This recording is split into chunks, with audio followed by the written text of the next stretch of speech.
মাগুরার মোহাম্মদপুর উপজেলার বড়রিয়া গ্রামে শুরু হয়েছে শতবর্ষী ঐতিহ্যবাহী বড়রিয়ার মেলা।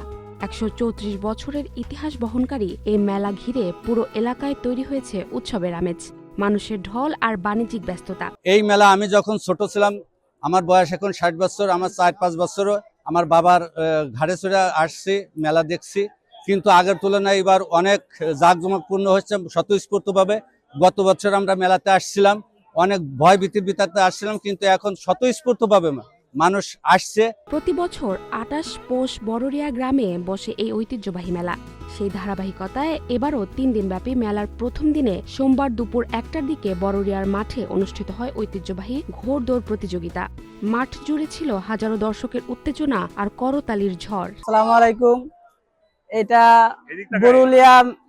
বড়ুলিয়ার ঐতিহ্যবাহী মেলা এবং এই মেলার সবচেয়ে আকর্ষণীয় সেটা হচ্ছে ঘোড়া দৌড়। এই ঘোড়া দৌড়কে কেন্দ্র করে এই মেলাটার বেশি সৌন্দর্য ফুটে ওঠে। এবং আমি আসছি বোয়ালমারী ফরিদপুর থেকে, এবং এই মেলাটার যে সৌন্দর্য আপনারা না আসলে বুঝতে পারবেন না। মেলা আয়োজক কমিটির সভাপতি শাহজাহান সর্দার জানান, প্রায় ১৩৪ বছর আগে তাদের পূর্বপুরুষদের হাত ধরে বড়রিয়ায় এই মেলা ও ঘোড়দৌড় সূচনা হয়। আজ তা কেবল একটি গ্রামের নয়, পুরো অঞ্চলের মানুষের প্রাণের উৎসবে পরিণত হয়েছে। আসসালামু আলাইকুম ভাই। এই ২৮শে পৌষ বৌলের মেলা খুব ঐতিহ্যবাহী, হাজারো বছরের পুরনো মেলা।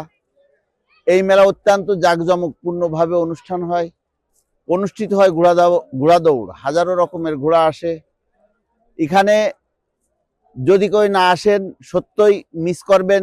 এবছর মেলায় মিষ্টি, মাছ, মাংস, মনোহারী সামগ্রী, পুতুল, খেলনা, নাগরদোলা ও বিভিন্ন রাইড সহ ৫ শতাধিক দোকান বসেছে। আয়োজকদের দাবি, এবছর মেলাকে কেন্দ্র করে কমপক্ষে ১০ কোটি টাকার বেচাকেনা হবে। এবারের ঘোড়দৌড় প্রতিযোগিতায় বিভিন্ন অঞ্চল থেকে অংশ নেয় ২৭টি ঘোড়া। প্রতিযোগিতায় প্রথম স্থান অর্জন করে মাগুরা সদর উপজেলার ঘোড়ামারা গ্রামের আনিস মিয়ার ঘোড়া। পুরস্কার হিসেবে তিনি পান ২৯ ইঞ্চি টেলিভিশন। সাবেক উপজেলা চেয়ারম্যান জাহাঙ্গীর আলম খান বাচ্চু প্রধান অতিথি হিসেবে উপস্থিত থেকে বিজয়ীদের হাতে পুরস্কার তুলে দেন।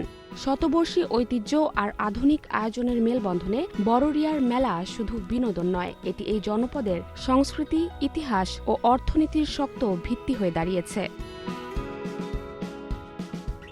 জাহারা জেবিন তন্নি, নাগরিক প্রতিদিন।